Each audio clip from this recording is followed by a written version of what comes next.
Fanatics View. We are here with the professor, and one Streetball legend. I guess I just wanted to start with just more of your growing up, your experiences, how you got into basketball, and then I guess eventually how you made your way to And1 as well. Yeah, so no, I grew up in a small town, Kaiser, Oregon. It's about an hour south of Portland. And my dad put me on the basketball when I was 2 years old. He just had a passion for the game, and it wore off onto me almost instantly. About third or fourth grade, I pretty much made it a goal. I was trying to make the NBA, but I always knew that I wanted to play ball for a living. I was just reading some of your bio and things of that nature. What, correct me if I'm wrong, you went pro to And1 at 18? Yeah, age 18. And you didn't have collegiate offers or anywhere? Was there, like, were you considering going the college basketball route? What made you pick And1 basically? I definitely wanted to do a scholarship, but those opportunities weren't there. So I finished high school. I graduated 17, and then I went to 1 year of junior college. But I actually got cut from 3 other community colleges before landing a walk-on redshirt spot at one. And then it just so happened that we had a bunch of injuries on the team, so I actually got thrown in the lineup. And I didn't redshirt my freshman year, but I only played like 3 minutes a game, and if the game was close, I wouldn't even get in. So, I'd aim to hopefully go the community college and then bigger school route. But it just so happened that this whole And1 thing was going on at the time. I was a big fan of it. You can see even in my high school footage, my senior year, I'm rocking the And1 Tai Chis, the same ones that Vince Carter wore in his famous dunk contest. But anyway, yeah, they were hosting tryouts, for this is season 2 on ESPN, 2003. They were, for the first time, they opened it up for the fans to kind of like get involved, and they were trying to narrow it down in this reality TV show, which was kind of mimicked after Survivor. You remember Survivor's reality TV show? So they had a process of elimination the whole summer to try to narrow it down to one person to win a contract and be on the team, be on Team And1. And so that was my story. So I got that opportunity after I won the contest, and my mind was blown because I was as much or more of a fan of the And1 mixtape players as I was the NBA, because Michael Jordan had retired, and I really liked Allen Iverson, but I wasn't really on anybody else like that. So the opportunity was huge, and my parents actually supported and were in favor of me going this route. And I think it was also because there was lack of opportunity the conventional basketball route. So it was like, hey, you got a chance to be a pro. My parents, they invested so much in nice shoes and clinics and personal trainers and AAU and all that. It's almost like this was a chance for investment to pay off. You're a super young guy, 18 years old, heading into this thing. Was there any concern, or like in the back of your head, did you think like, hey, maybe I could still play college basketball and take the NBA route, maybe a year later, 2 years later, or go to JUCO or something, improve myself, or did you just say, hey, I'm just taking this And1 opportunity. This is as big as it gets, anyways? Well, it was either or, because as soon as you accept money, you sign a contract, you're considered a pro. You're no longer collegiate. So I gave up my eligibility by signing with And1. It was one or the other. And my coach and a lot of people wanted me to stay, but my parents were like, nah, let's do it. And at the time, it was on ESPN 5-6 times a week. So I had like mainstream popularity like this, like quick, you know what I mean? There was no digital. This is right before YouTube, I think, started 2004. This is 2003. So the amount of viewership that I was getting was nuts, because it was like one of those shows that like bridged the gap in between their original program, which is like Sports Center and actual sporting events. They would just air Streetball all the way up until the next main show came on or whatever. So tons of exposure, and we didn't think it was going anywhere. You look at the Globetrotters, they've been around I don't know how many decades now, but we thought And1 was the next coming of the Harlem Globetrotters, just in a different, real, very raw way. Didn't pan out that way, but I had no regrets, giving up my eligibility. But I did try to play pro after that. Is it fair to say that like And1 kind of invented the basketball mixtape? Because like I don't remember seeing, basketball. We're obviously we were pre-internet videos and YouTube and things of that nature. I remember, seeing the DVDs and getting the DVDs and watching the DVDs. It was like, did they basically? I don't remember any other basketball mixtapes. So, my introduction. Okay, so I think And1. I think they put basketball mixtapes like on the map. Like they put it out there and really, showed the mass audience that hip hop and basketball kind of like go hand in hand. It's the same audience and it just works. But the first one that I actually saw was the VHS NBA Jam Session tapes, which you're 30 years old. You might have saw those. And those were dope, right? It had Big E. It had like, who else was on there? Dang. I remember Big E had a song on there. A few other rappers, but it was just like a collection of NBA highlights. And I remember it was like Shaq's rookie year it came out, but it had Jordan, Dominique, everybody. And yeah, that was my first time seeing hip hop and basketball together on a mixtape. But I think those were niche at the time. The NBA is so popular today, it's hard to even picture the NBA putting out something that's like not for the masses. But I think at the time it was a really niche thing. You had to be really into basketball to even know about that tape. So. For sure. When did it kind of blow up for you? Like at what point from like signing to And1 to like becoming this, sensation, cultural phenomenon that's like just taking over, Streetball? I mean, popularity of And1 was instant. It was like overnight, like literally. I remember when the show first aired. It was only a day or two before I was walking around and getting recognized like almost everywhere I went. And then after several weeks, it was like couldn't go anywhere without somebody asked for a picture or an autograph or something like that. And so I would love to know even, current day, I actually don't even know what the actual viewership was per episode, but that would have been a really interesting statistic. And then, my whole journey from there to today, a lot of exposure today, right? Because YouTube is similar, but it's been a journey of ups and downs. It wasn't always a takeoff and steadily incline. For sure. And, you definitely played with a lot of legends in that era as well. Rafer Alston was definitely one of those guys. I'm trying to picture some of those films. How close were you guys? Were you guys touring together? Everything? Skip to my Lou. Yeah. Well, he was one of my favorite guys, but no, he was a lot older than me. So I think when I was 18, he was really taking off in the NBA at that point. So the mixtape tour was less of a priority to him. I think he only played in like 5 games that first year, whereas like prior to that, he did all the games. But this was also the first or second like major tour. So, gosh, it was so much to it. But basically, Skip, he had to be at least 7-8 years older than me. I'm not sure exactly how much older he is than me, but he was looking at me more as like a young, like little bro, Like even today, he was like, hey, we just exchanged Instagram. He's like, love you, little bro, So that's how he viewed me. But it was interesting that he kind of had to distance himself from the And1 mixtape tour because back then Streetball had a different reputation. It was like bad in the conventional basketball world. So he was trying to go away from it.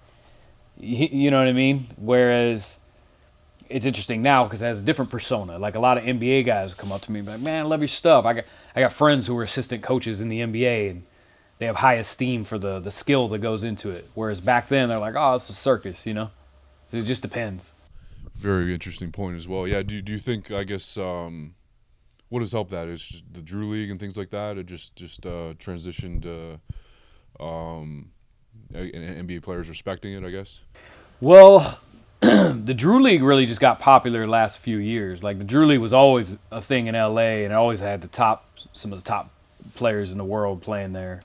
But I think with the emergence of YouTube really last like 5-6 years, I think the Drew League really took off. But I think the NBA respect with Streetball in general, I think it dates all the way back to Rafer even? When guys were playing at the Rucker. And the Rucker was the Drew League's probably like the premier pro league. And I think that's because it has the most media and a lot of the best players today. But back then it was, obviously Rucker Park still, even in the early 2000s. And so And even the And1 mixtape tour is interesting. Like a lot of NBA guys played voluntarily. They just want to be a part of the hype because it was just such a fun atmosphere, and like the energy that those crowds came into the game with. It was, I've never seen it been duplicated, to be honest. Like once in a while I'll play in an exhibition game and you'll see that kind of momentum, but the energy that they brought to the game just initially and the excitement was hard to get anywhere else. So I think it dates back to NBA players who grew up watching it. You know what I mean? Grew up watching Rucker Park and one mixtapes, stuff like that. For sure. I did want to ask you, what NBA legends or players or celebrities have shown you the most love over the years, and just, you know, respect for what you do? The most love, it's hard because I don't see a lot of guys oftentimes, but guys who always show love is like, you know, Shaquille O'Neal. A lot of people like follow me on Instagram. Like I known Chris Brown for a long time. Like, you know, he played on the And1 Mixtape tour when he was like 16 or 17. But yeah, a lot of guys follow me on Instagram. You know, Kyrie Irving's followed me for a long time. Westbrook, Drake. Who else in the NBA? Gosh, a lot of guys. I worked out Jeremy Lin one time. Jamal Crawford was cool. I did something for YouTube with him. So yeah, a lot of guys support. I don't have a ton of like NBA like friends per se, and I think that's just because like the majority of my career I'm always traveling the world and doing all these things, and not that I don't go to NBA games here and there, but I just never was like interconnected because our schedules are so different. Just to revert back to And1 a little bit, what do you think, or what made it happen? What made it end? Why did it? Why did it lose its kind of juice or popularity? And what era would you say that happened? Yeah. Oh, I know exactly when it happened. I'm actually getting ready to make this video on my YouTube channel. It's funny that you even asked that. The title is "What Happened to And1 Mixtape," or "What Happened to And1 and the And1 Mixtape Tour." But no. So 2005. The same day that I got this Sports Illustrated magazine right here, it's hanging on my wall. The same day that I looked at it, that very same minute that I looked at it, they told me, hey, the company's just been bought out by new ownership. And at the time, I'm like 20 or 21 years old, and I don't even really know what that means. You know what I mean? Like, I was really just playing basketball and collecting a check. I really wasn't business-minded when I was that age. Some kids are nowadays, but like I was just playing ball, living the dream, having fun. So when they told me that, I didn't think tons of it. You know, I was like, oh, okay, like, we still gonna have a job? And they're like, yeah, like, it's all good. It's just, you know, different ownership, blah, blah, blah. So it was really like one conversation. I know the OGs, they knew more about it. They went into deeper conversations, but, you know, I was just, as long as we had the TV show with a tour and a job, I'm like, cool. So that was actually the changing of everything. The tour proceeded 2006, 7, and 8, but every year from then on, it was like less and less money put into the mixtape tour. And so to where by the time 2008 was up, we were already in that little recession, and, you know, $30 to $50 million tours weren't going to be as ideal. You know, people weren't going to put their sponsorship dollars into something like that at that time. So with the whole new regime that came in, there was a new regime that came in 2008. And their viewpoint on things were like, hey, it's a recession. Hey, we want And1 to be more well-rounded. We don't want it to be just so centered and known for just street ball. Like, let's get in the NBA and try to face these guys. Which, you know, was an interesting spin. It was like, I can't discredit them because it was a recession and you shouldn't be centered in something. But, you know, the brand was built off street ball. So it was a tough move. And they were already in the NBA really heavy when we were playing a mixtape tour. I think 70% of the league wore And1, actually. It was just that they didn't face those guys as much because street ball had its own following. And NBA guys were playing in the games and wearing the gear because of Skip to My Lou and the mixtape culture that was created prior to the TV show. So when they didn't put it back on ESPN 2009, I think it was like, hey, the recession's here, we're going to go a different route. And I think the new team that was brought in, they just weren't as familiar with street ball either. So I think that played a role. But yeah, so I don't think the market pushed it away. I think And1 kind of took it a different direction under new ownership. Got it. Do you think if it was the modern era with all the digital distribution, things would have played out differently? Man, you'd think so. I think, yeah, I mean, the following we would have had back then would have been bananas. You know what I mean? Because And1 was in 40 countries, and those were the countries we would tour when we went to play internationally. And, like, we could go to the most remote places, and there's always two channels, right? There's CNN and ESPN. And, like, literally we would go to some random country in Asia where it's like a third world situation. You have some old school TV. I literally would be there in the room and flip it on, and CNN and change channel, ESPN, we'd be on. So I think if digital was around at the time, our individual brands would have been crazy. There's no telling how they would have branded digitally, because you still got to be savvy as a company. But you know, they were so good at marketing. Otherwise, I can't see why it wouldn't have been a huge online sensation. And I did want to ask you about another And1 legend, the late Escalade as well. What was it like being around him and playing with him? And was he kind of a mentor too? Did I gather that from? He was like a friend and mentor. Like started off mentor and then kind of morphed into like this friendship. But you say how it was like? It was just fun. You know what I mean? Escalade was just always fun, always joking, always telling stories. He was always like the life of the party. You know, if we were in here and there's 50 people in this room, like most people would be staring at Escalade telling a story or being silly or something like that. So just being around him, it was always good energy. Was it amazing just to see him do some of those things and be so big as well? It was just unbelievable, some of the things he would do.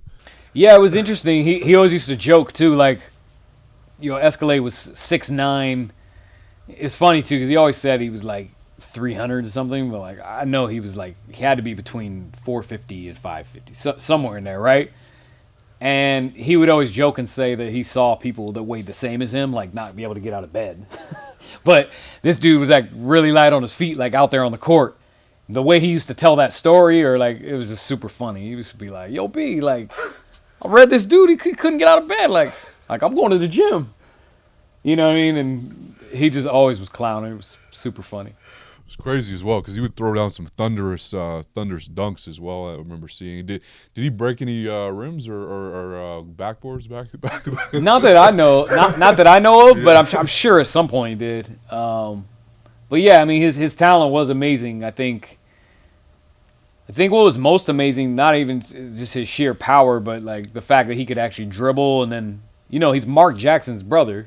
You know, NBA Mark Jackson analyst, and he got a lot of his game from Mark too because he was a really good passer. So I was always shocked at his passing ability, like no look passes and stuff.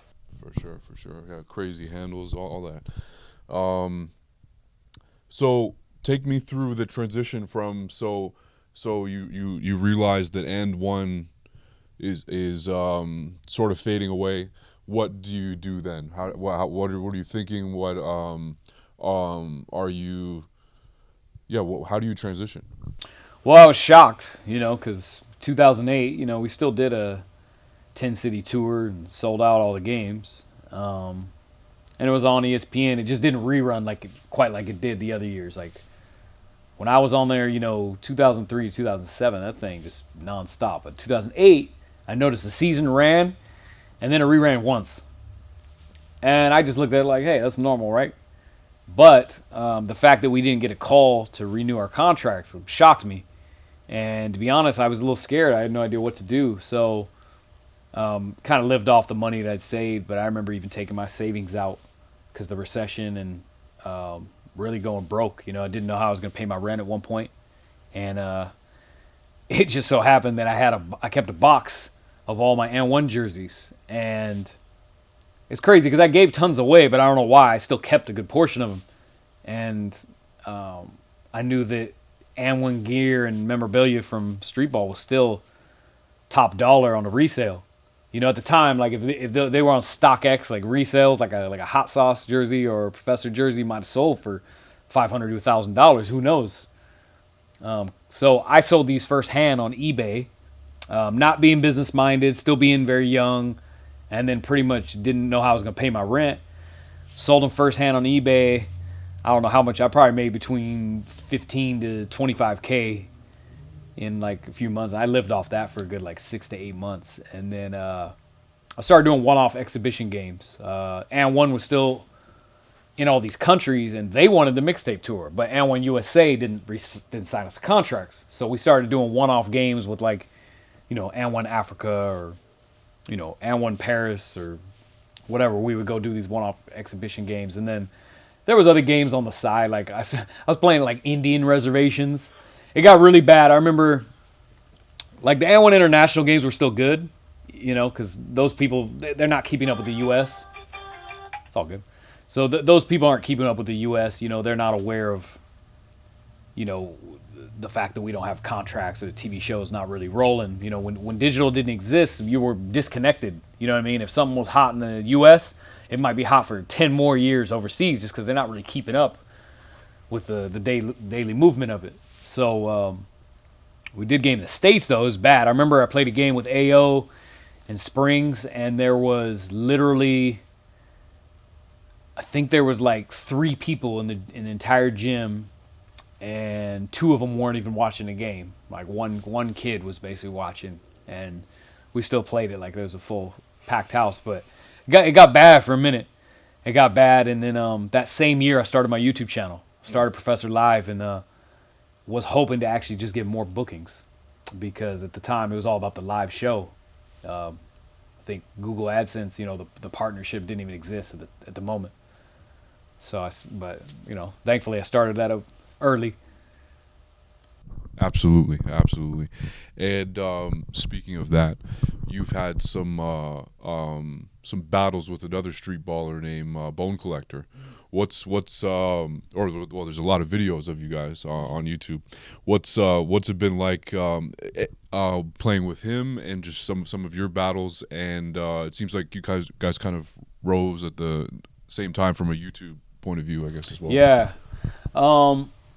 It's been awesome, to be honest. I mean, as somebody I was a teammate with for 6 or 7 years, and somebody I even watched. I actually watched him when I was in high school, before I even got on the scene. Because Bone's a few years older than I am.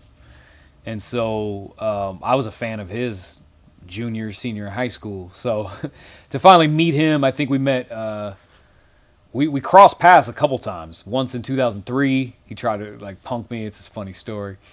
And then another time in Venice Beach in 2007, because he played in the And1 game. And then we met for the first time, like really met, was like 2009. We played on the Ball Up tour together.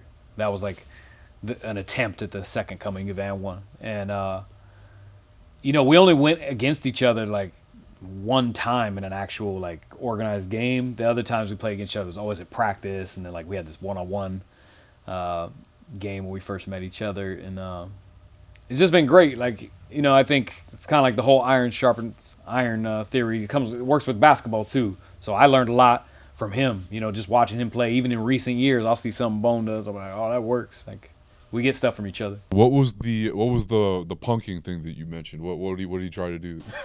Oh, so in 2003, we were at Madison Square Garden, and I was, trying out for the And1 team, and I had kind of like went through the whole summer, and so he probably saw like little clips on the TV show. And at the time, he didn't like And1 because he played at Rucker, so he was looking at And1 as like the commercial version of Streetball, and some guys at Rucker at that time were like, oh, that ain't real. You know what I mean? Even though like half our team that's where they were birthed, is like Rucker Park or like in the street.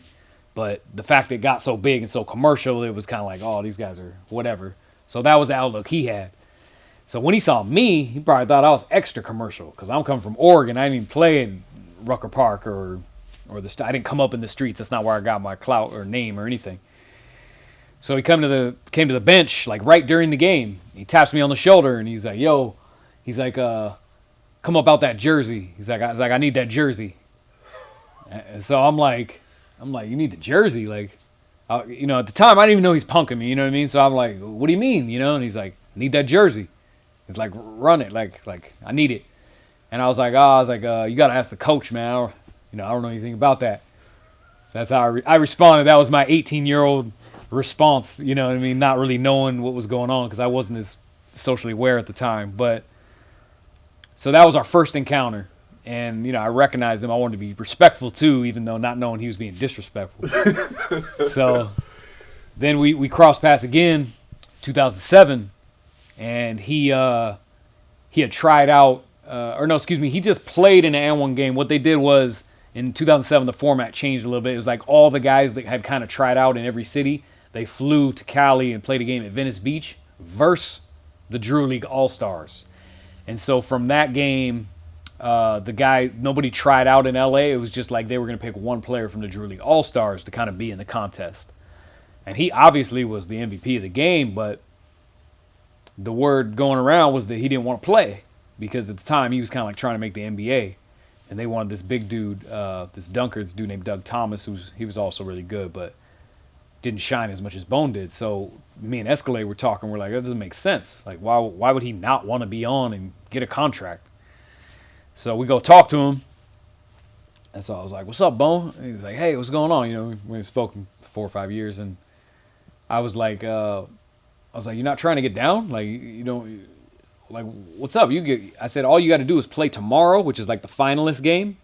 And the MVP of that game is getting signed. So all you got to do is really like do your thing one game. The LA people have an advantage. You know what I mean? I was like, that's it. You might get signed for $300,000-$400,000 because the last 2 years of that one, we had big contracts. So he said, he goes, I need $475 after taxes. And so I was like, dang, like all right, well, you're probably not gonna get $475 after taxes. I said, if that's what you're used to making or whatever. And I think he was just fronting at the time because he was kind of trying to big time the situations, like, you know, don't act like I don't got it good at how I'm living too. You know what I mean? And he still was popular. So anyway, he didn't end up coming to the game the next day, and they picked that dunker dude or whatever. But I didn't cross paths with him again until 2009 when Ball Up was kind of formed. It was like our first practice downtown LA. Transition into something you said earlier about playing pro. What was there ever a thought process to going to play somewhere in a league, and was there any period where you felt like you were close to maybe going the NBA route? Yeah, so at 20 years old, I actually played in a semi-pro league. It was the IBL, which is, you know, there was a bunch of minor leagues in the U.S. back then in that era. There was like the ABA, the IBL, the NBA. You know, there's like literally like 6 or 7 pro leagues, and they were all like decent, but, you know, they weren't close to the league. You weren't about to make the league if you're playing the ABA. Sometimes NBA guys would bounce down, but that's probably because like they gave them a big contract in hopes of like sell tickets. It's kind of like after their NBA run. And this was pre-NBA Development League, right? They didn't exist right before. Right before. Yeah. So basically, I got an opportunity to play in the CBA, which was the equivalent of the G League or Developmental League. That was the equivalent of that. Like there was a lot of NBA players in that league, a lot of D1 guys who like maybe had a chance of making a roster. So I got an opportunity in this league, and I'm hyped. You know what I mean? Kenny Anderson was my coach, NBA legend. I was playing with Stephon Marbury's brother and a couple guys from UConn. I'm like, all right, well, this will be a test. This will be great. So I got an opportunity in that league, but I realized the reputation of Streetball was still out there. And then I realized they kind of brought me in more as a novelty, you know, try to sell some tickets. And then I did prove I could play, and I surprised them. And I had an opportunity to start a few games when the starting PG got injured. But as soon as he was healthy, I went right back to the bench. No matter, despite I put up like 20, I had like 20-7 one game, 18-6.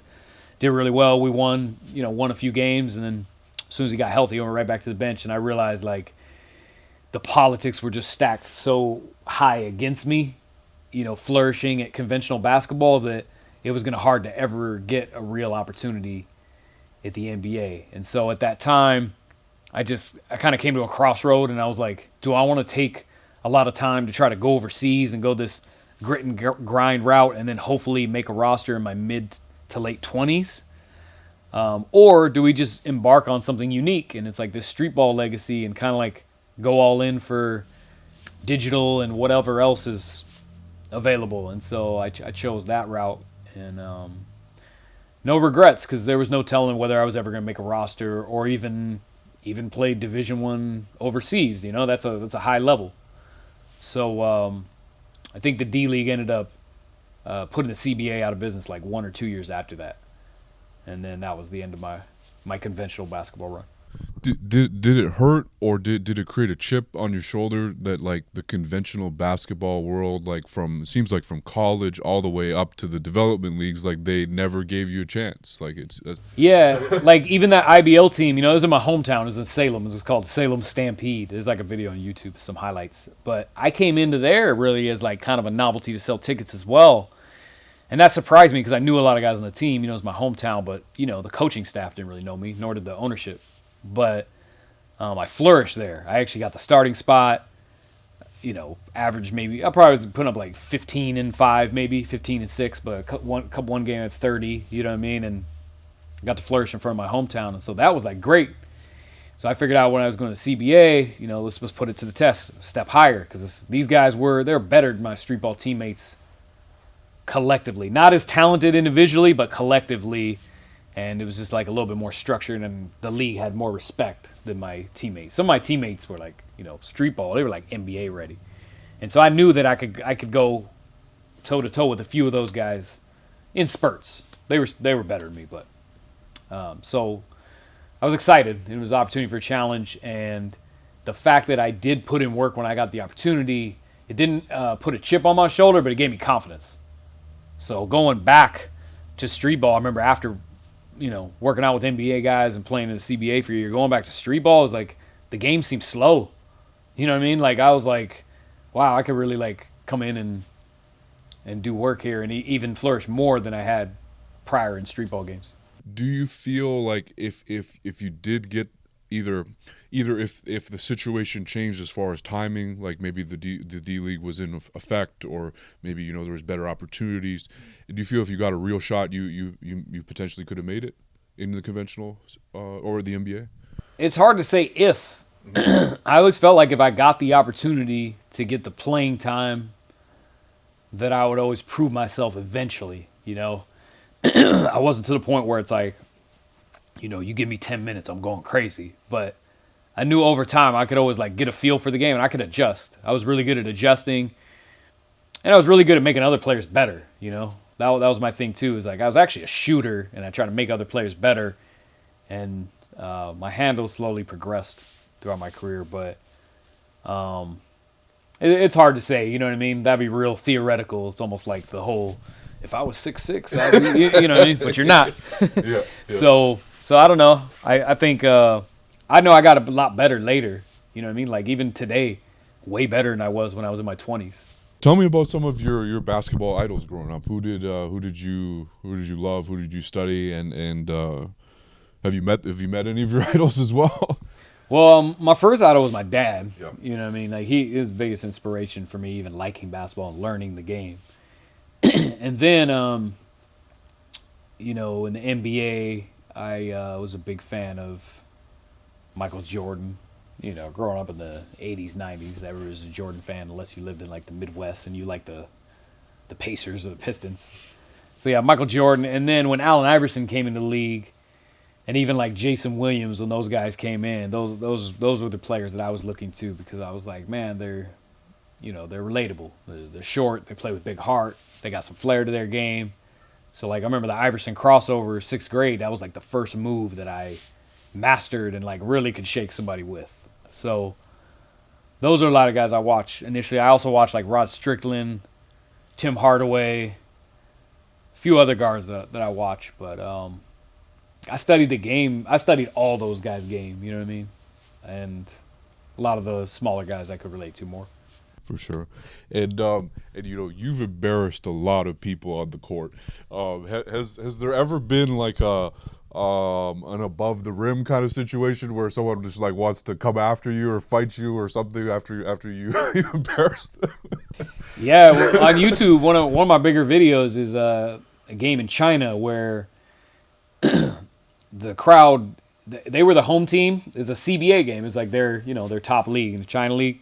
but it was a preseason game, and so they played a group of us. But the kid, you know, he's only like 21 or 22, so he's not really familiar with And1 or Streetball or anything. He just thought they were playing an American team. But we came over there playing our Streetball style. Like, that's the only way I like to play now. I don't like conventional stuff. So I shook the dude one time. He fouled me. Came down next play. Did a move, boom, boom, boom, in and out behind the back. He slipped. He like kind of like did the splits. And then I hit the shot, and then the crowd was going nuts. So when I got back, the crowd was going crazy. I was feeding into that momentum. I think I was in the triple threat, and I kind of like tried to throw off his head real fast. I was trying to go off his head in between his legs, but it kind of like he moved his head. So like it hit the side, hit right here. And normally people know that if you do that move, you tap it off the forehead lightly, boom, it comes right back to you. But if you miss and it goes off, it's kind of scattered. So this, they hit the side of his head, and like I kind of got it back. And he thought it was just a blatant, you know, throw in his face. Play on disrespect, as opposed to actual move that's been around for a long time. You know, a lot of people see that move on the internet and it's very controversial, but that move's been around since like the 80s, 70s. Like the Globetrotters is off the head. You know what I mean? So anyway, he took it the wrong way. He picked me up and throws me like 5 feet in the air. And, you know, I didn't want no confrontation or fight. It's never personal for me when I play. It's always within the confinement of the game. But this generation takes offense to that off the head move, so I do that a lot less. But anyway, that's the only one that really both benches cleared. Great big old fight. And is there video of that, of the bench? Yeah, no, it's a YouTube video. It was top 10 plays on SportsCenter. Like a week later, I uploaded on my YouTube probably a couple months later. But at that, they thought it was new. They didn't know when that game actually happened, so it was on SportsCenter that night. But they were actually showing the play where he fell, and then they showed the fight afterwards. But anyway, yeah, that's the only time I really remember. I mean, there's people who are bummed out or kind of like upset by getting embarrassed, but never to the point where it came to blows, because I always try to come in with respectful energy, and I think if that's the way you come in, if you give respect, then you'll get respect. So, yeah, it's worked in my favor. You mentioned the jerseys, and what was it like just being part of that fashion era, just the And1 sneaker game as well, and just obviously that became a huge deal at the time. I loved it, man. At the time, I had literally thousands of sneakers. Like And1, they hooked us up. I can't remember what was in our contracts. We got a certain amount of gear per month. It was like worth a certain dollar amount, but I know every shoe that they released, we got at least 3 or 4 pairs of. So it's hard to envision now, but you know, the baggy era, that was everything. Like people always ask me, like, how'd you do your moves with them baggy clothes? Like I wouldn't be able to dribble, but they don't even know. I liked the bag. I liked when I dribbled between my legs and the shorts would flip up. That was like to me, that was hot. You know what I mean? And like watching Hot Sauce like do moves with big clothes, that was the flavor at the time. That was what was in. So that was all I knew. But I was all about it. Like the fact that I got free And1 gear when I was already an And1 fan buying it in high school, this was like dream come true. So it was fun. So what's it been like being in all these video games? Do you play as your own characters, or and how surreal, I guess, or just cool has that been for you? It's awesome. That actually was just last year's Live 19, and I'm about to re-up again for Live 20. Shout out to NBA Live. But no, it's exciting. You know, when I first started playing basketball video games, I actually played live. You know, Live 95 was actually the first game that I was really playing. Like I actually played Bulls versus Blazers like on NES, you know what I mean, original Nintendo. But the first game that was like really fun and felt like an actual basketball game was Live. And then I started playing 2K as I got a little older, and then I had the opportunity to be in And1, I think it was called And1 Streetball. It was 2006. And then from there, I think I was actually in 2K for a whole bunch of years as an unlockable player. A lot of people didn't know, but it was because I did motion capture for them. And then I was in this game 3v3 freestyle. Anyway, and now NBA Live. But no, it's awesome. I think the fact I get to put my own moves in the game and do motion capture is like what makes it really dope. So you play as yourself sometime, or are you giving you guys work online? Yeah, no, I don't play. Yeah.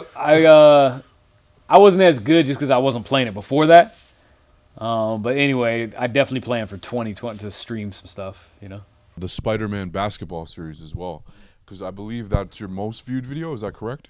or up there? Not now. Not now. It was for like years, yeah. How did you come up with that idea, and did you know it would go so viral and there's so many views? And No, I really didn't. Actually, my friend, this guy Robert Monroe, he came up with the idea.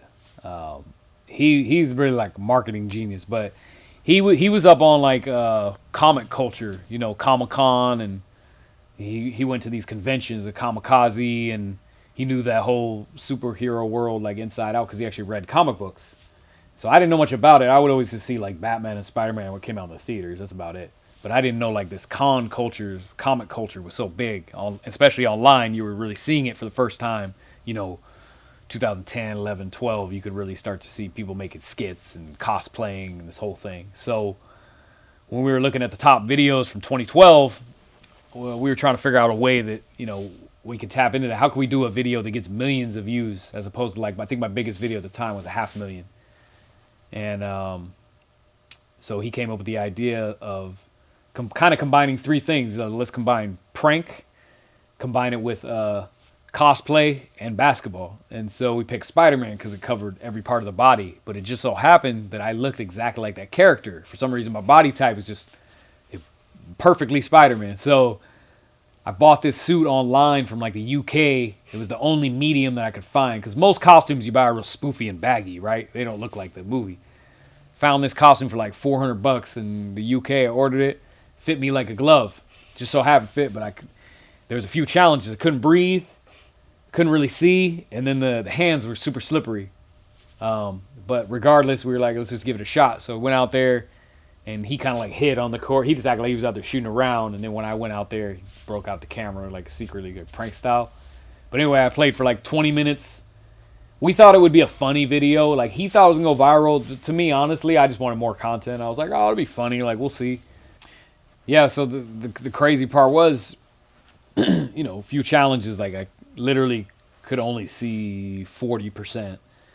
Couldn't really breathe that well because I was breathing through the spandex, you know, through the mask. And then couldn't feel the ball. I didn't have no grip on the ball. But we were like, hey, let's give it a shot. Like, whatever. So, go out there, and it was just meant to be. I only played for like 20 minutes, but every move was working. Like, I don't think I missed a shot. Like, I could only see the basket from 5 feet away, so you'll notice I don't shoot any three-pointers. But, yeah, it just worked. I was only out there 20, 25 minutes. We go back. Almost about to pass out by the time I took off that mask in the car. No, I edited the video that night. I edited it firsthand.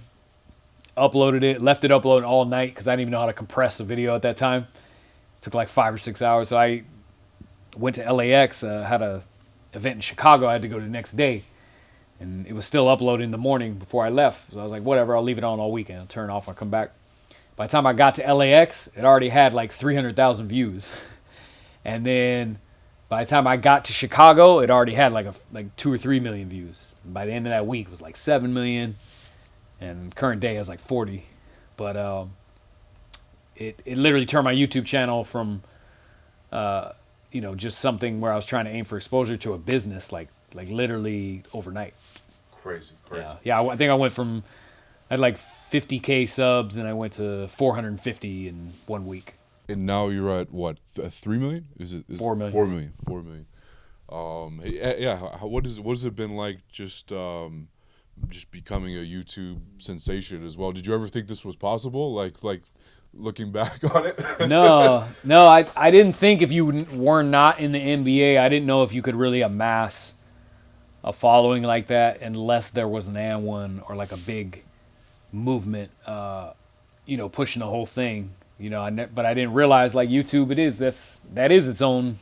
YouTube's free distribution. I never quite big pictured it when I was younger, but now I started to about 2012, 2013, sort of like big picture. It's like, hey, YouTube is free distribution. That's your own TV channel, and the sky's the limit. Any brand can really get to. You can't really put a number. You can't put a cap on anything because it's like if you could get there, you can go bigger.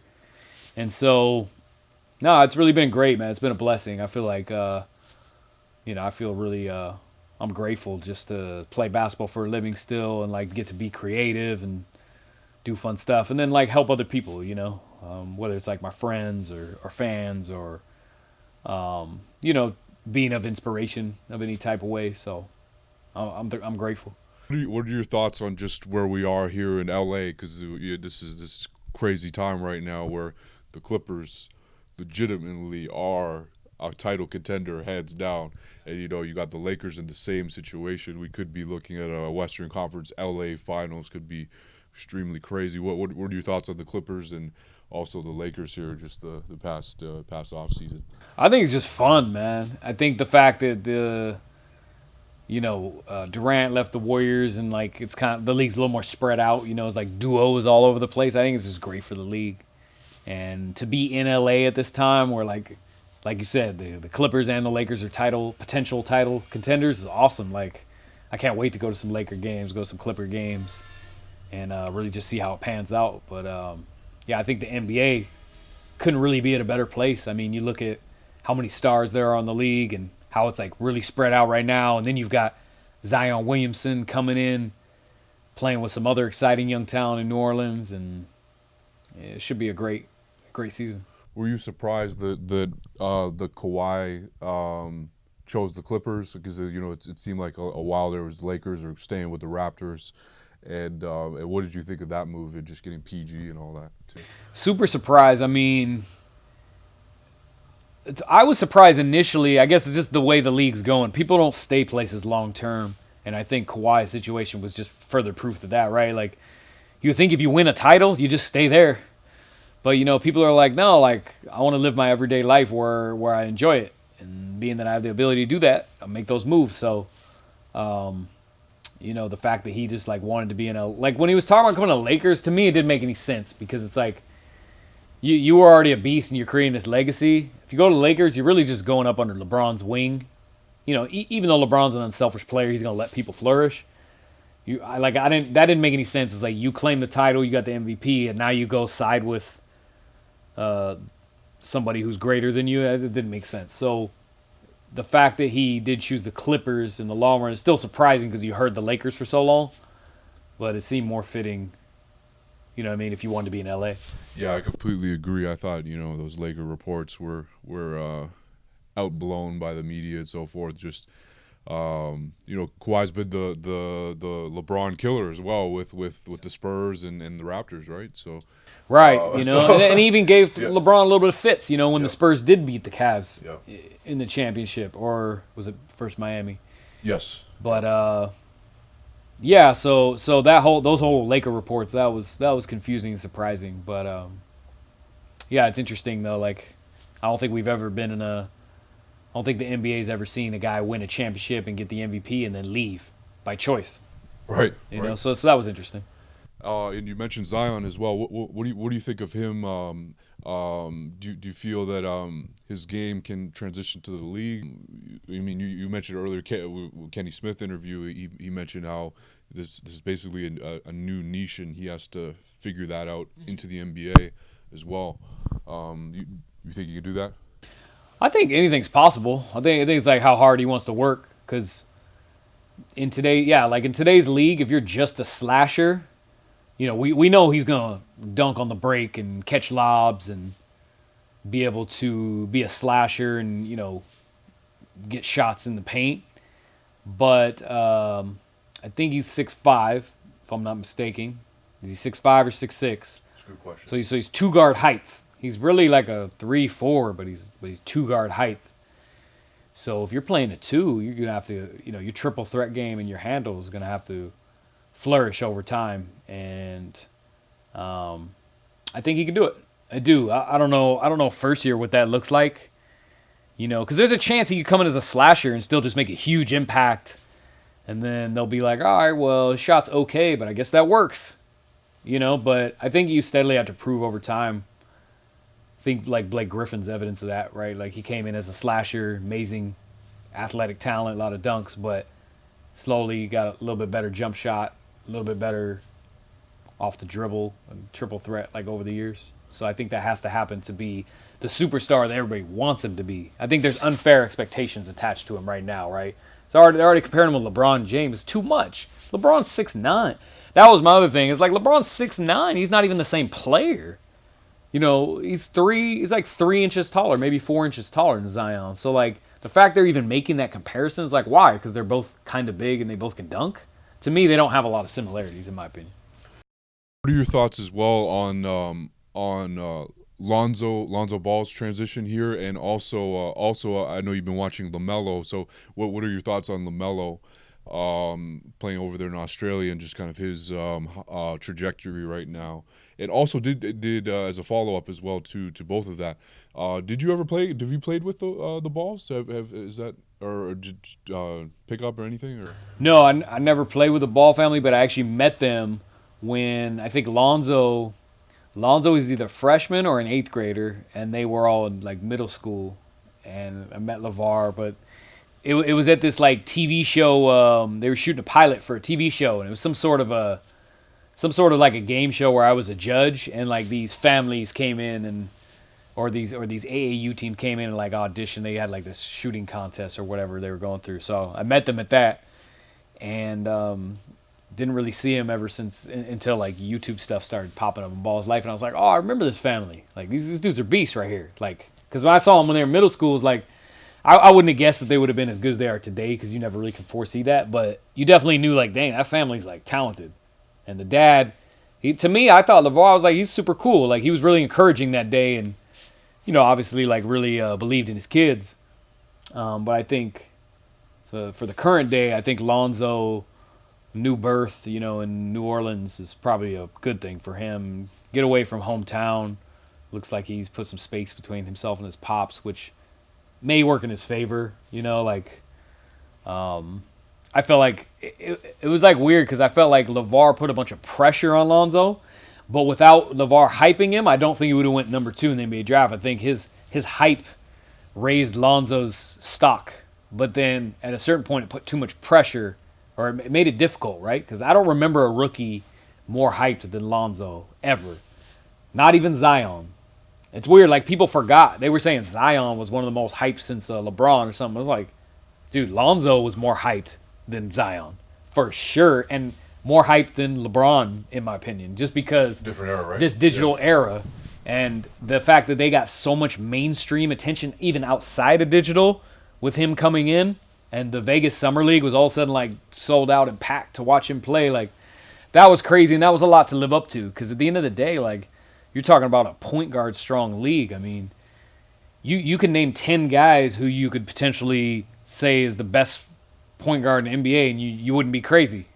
All 10 of them, you know. So it was tough, but I think going to New Orleans is good. And then I think LaMelo showing a lot of talent.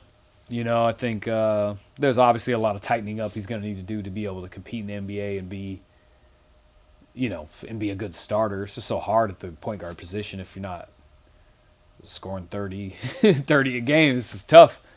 So, but yeah, I think he'll transition to the NBA, and I think both those guys will continue to improve.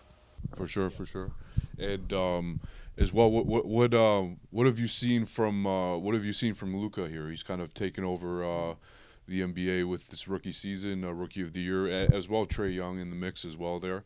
But yeah, I'm curious, what have you thought of Luka? It's exciting.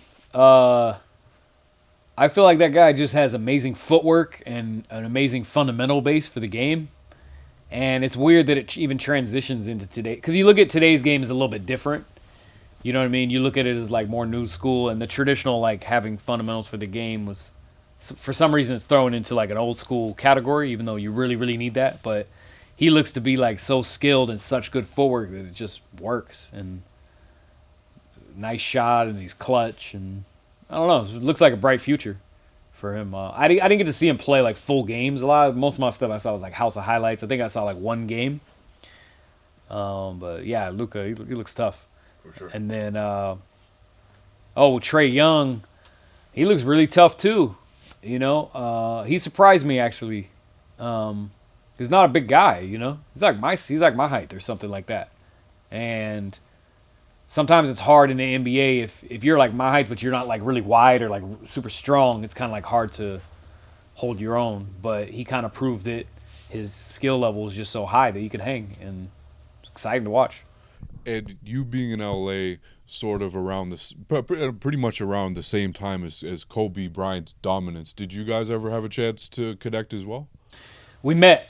We just met one time. We didn't play ball or anything, but we just met. We talked for like literally 3 minutes. It was at a Panini card photo shoot in 2009. I think he was like hosting a clinic, and they invited me to just be one of the coaches, just like kind of like running kids through drills or whatever. But he just came through for the photo shoot.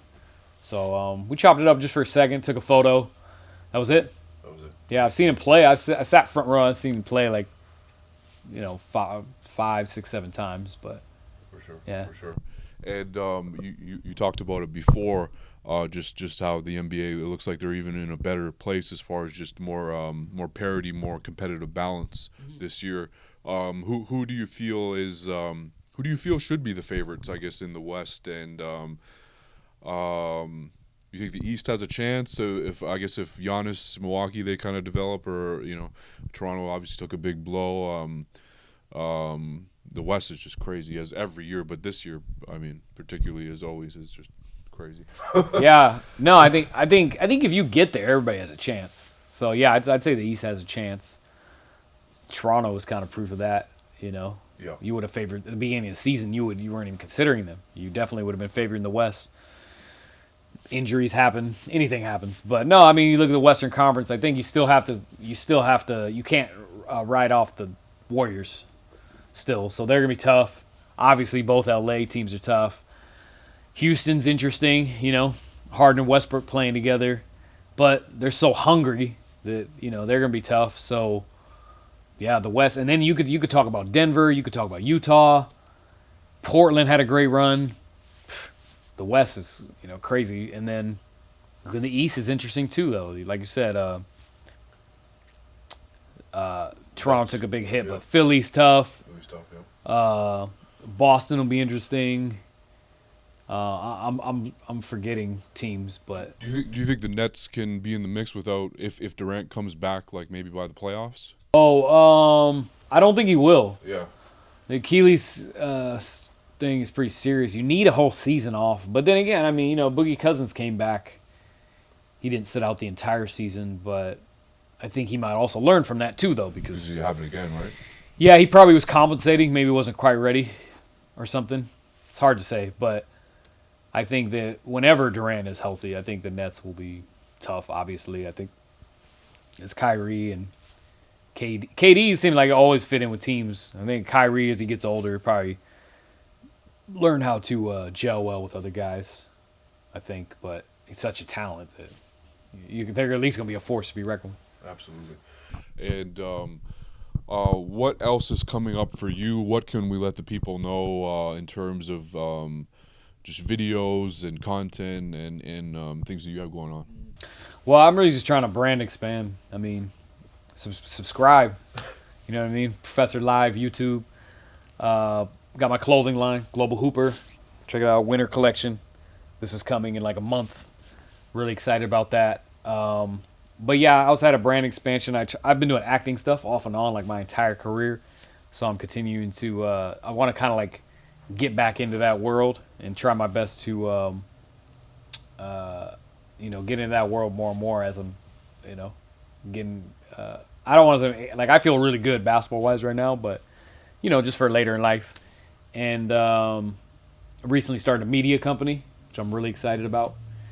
But yeah, for the most part, it's all content for me. It's content, and then seeing how things go the next year, might get back into some sort of touring situation, hopefully. So yes, tell us more about Global Hooper and how that started, and just what's going on with the clothing line. Yeah, so Global Hooper, it's a sports lifestyle brand, but I actually call it basketball streetwear. And I like that mashup because at the end of the day, in streetwear brands, you always see basketball influence, but nobody claimed and combined those two. So we're trying to be the only, at least for now, the only basketball streetwear brand. Kind of like how Supreme is like a skater brand, really, but it's lifestyle. So we're like lifestyle, but it's basketball. So streetwear and basketball. And I always wanted to own a brand or being involved with the brand ever since I signed with And1, because I was in Nike back in the day with Jordan, and then everything was And1, and then I signed to the company, and I got to see it a little bit from the inside out. And then signed to Ball Up, and they were trying to rock with a brand situation. Didn't quite work out, but I finally own the rights to my name, likeness, and image as of just 2017. Finally got those trademarked. So started 03, didn't own my name, likeness, image till 2017. So as soon as I was able to do that, started my brand. So we're only like a year in, a little over a year now, and this will be our 4th collection dropping this winter, and we've actually sold out and profited every run, which is rare because a lot of people don't know, like most influencers just have merch where they don't actually invest a dime, but I actually funded this out of pocket. It's actual brand. And we're making stuff like this sweatshirt right here is Nike and Adidas quality. Like literally, not even just on some, everybody says it, but No cap. Yeah, but no, literally. Like if you get this winter collection, you buy a hoodie and you put it right next to your Adidas and Nike hoodie, like this will be as good quality, if not better.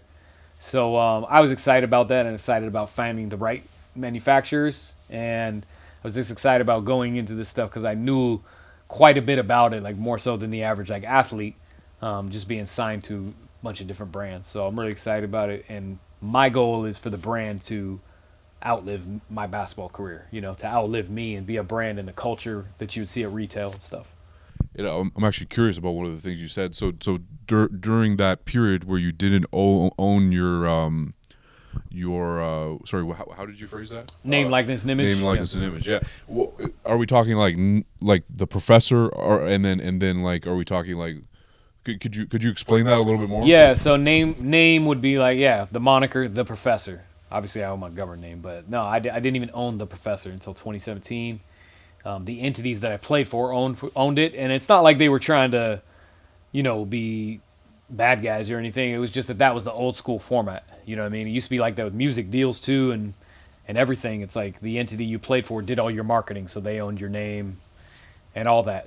But it was just like a little bit dated, and my contract just kind of lingered in that. So the likeness is similar, and then the image is just like you on camera, your picture, video, all that. So I really wasn't even allowed to market myself and profit from it until 2017, even though I was doing a little bit of that anyway with YouTube. At the time, the entities didn't care about YouTube. It wasn't as big a thing. Was it difficult at all getting out of that? Like, did you have to buy them out, or how did that go about?